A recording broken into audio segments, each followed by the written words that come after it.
ఈ రోజే SRH versus RR మధ్య క్వాలిఫైర్ 2. ఈ మ్యాచ్లో గెలిచిన వారే ఆదివారం కేకేఆర్తో ఫైనల్లో తలపడతారు. చెన్నై వేదికగా జరుగుతున్న ఈ మ్యాచ్లో ఎస్ఆర్హెచ్ బలం బలహీనత రెండు వీళ్ళిద్దరే. ట్రావెస్ హెడ్, అభిషేక్ శర్మలు వీళ్ళు ఎంతసేపు క్రీజులో ఉంటే అంత మంచిది, లేకుంటే ఎస్ఆర్హెచ్ పని గోవిందే అని చెప్పుకోవాలి. ఎందుకంటే ఈ సీజన్లో వీళ్ళిద్దరి మధ్య ఎక్కువగా పార్ట్నర్షిప్ నమోదైంది. వీళ్ళిద్దరు కలిసి 670కి పైగా పరుగుల పార్ట్నర్షిప్ నమోదు చేశారు. వీళ్ళిద్దరూ ఈ టోర్నీలో 3 సార్లు 100కు పైగా పార్ట్నర్షిప్ నమోదు చేశారు. మరి ముఖ్యంగా పవర్ ప్లేలో చిరుతపులులా చెలరేగిపోతారు. వీళ్ళ దూకుడుతో పవర్ ప్లేలో ఎస్ఆర్హెచ్ 6 సార్లకు పైగా 70కి పైగా పరుగులు సాధించింది.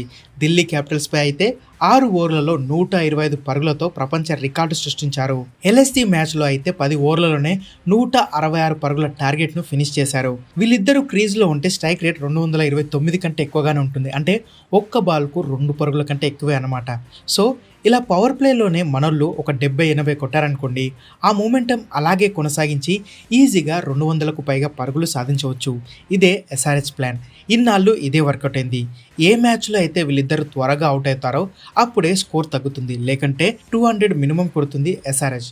సో నేడు చెన్నై చెపాక్ స్టేడియంలో మ్యాచ్ కాబట్టి టాస్ గెలిస్తే బ్యాటింగ్ తీసుకునే అవకాశమే ఎక్కువ ఉంది అక్కడ పిచ్ కండిషన్స్ బట్టి. అదే జరిగితే అభిషేక్ శర్మ, ట్రావెస్ హెడ్లు ఖచ్చితంగా 7 నుంచి 8 ఓవర్లు వికెట్ పడకుండా ఆడితే ఫస్ట్ ఇన్నింగ్స్ ముగిసే సమయానికే ఎస్ఆర్హెచ్ విజయం ఖాయమైపోయే అవకాశం ఉంటుంది. కాబట్టి వీళ్ళిద్దరూ ఈరోజు చెలరేగిపోవాలని ఫ్యాన్స్ కోరుకుంటున్నారు.